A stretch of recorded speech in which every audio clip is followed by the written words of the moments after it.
Do you have a 2003 to a 2006 Cadillac Escalade? Well, I just picked up a 2004 Cadillac Escalade ESV. Now, if you're new to my channel, welcome back. But if you're new, well, welcome. You'll definitely want to subscribe to my channel because I'll show you how to save tons of money doing your own repairs on your Cadillac Escalade.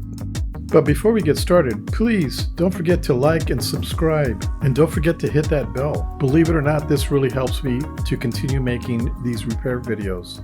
Okay, hopefully this is an easy fix for you and not something serious to where you have to take it to a stereo shop. So the first thing we're going to do is we're going to pop your hood and we're going to look for the fuse box. So the fuse box is next to the battery. There's the battery and there's the fuse box.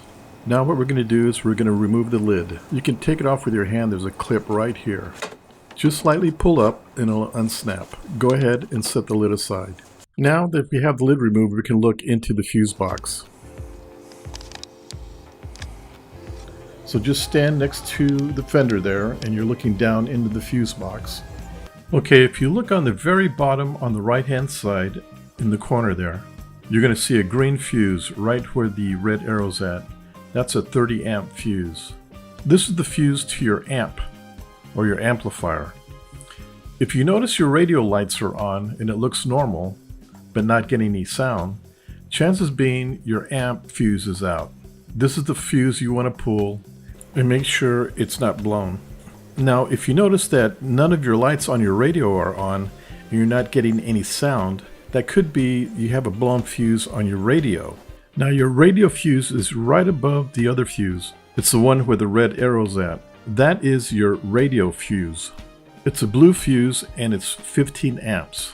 Check that and make sure that that's not blown. If it is, replace it. Now if you replace both these fuses and your radio still is not working, you may want to take it into a shop. It may be something more serious. Okay, well I hope you enjoyed this video and I hope it was very informative. Please check out my other how-to videos. Oh, and check out my new website. There's new items being put in there every day. Don't forget to like and subscribe, and of course, hit the bell. Until then, we'll see you at my next video. Bye.